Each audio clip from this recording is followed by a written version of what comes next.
I first started off researching book covers. These are some of the few that I found that were really popular and fairly well printed. Then I bought the audiobook to read the book, as it allowed me to read it quickly and multiple times. Then I sat down while reading the book. Then I brainstormed the book, and then after that I started sketching some rough sketches of ideas for the book cover and poster. I'm not going to be a very text-heavy cover, so I didn't need to look at too many options. Then I got my partner and my camera and laid her on the floor with a scrap of cloth and started mocking up the angle and the position of the face that I wanted for the front cover. This is where I discovered texturing the face was correct, but texturing the wool was not going to work.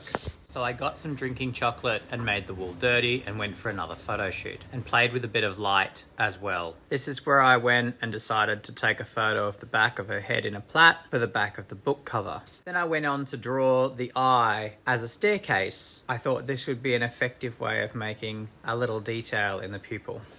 And this is the time lapse of the process. After I got it looking good, I went through more iterations of typeface just to double check I was happy with my design, just to look at some different options and consider some different effects. Ultimately, then I moved on to the back of the book. This was relatively easy, similar to the front of the book. Then I mocked it up in Photoshop on the book cover templates and then started on the steps for the poster. This is where I got a bit into Photoshop, warping and tweaking the stairs, then into Procreate to play with color, using InDesign to edit and apply the text. A quick Photoshop down them all and using Photoshop to apply it to posters. Then I used Procreate to sketch out some concepts for the artwork, storyboard of the cleaning. So the process is a long walk up the steps to the last corridor where you'll have your final meal. Then I pan out to the silo poking out of the ground. Then you've got a close-up of a man exiting in a suit to give a feeling of how toxic the world is outside. Then on to using the scrap of wool for cleaning the lens.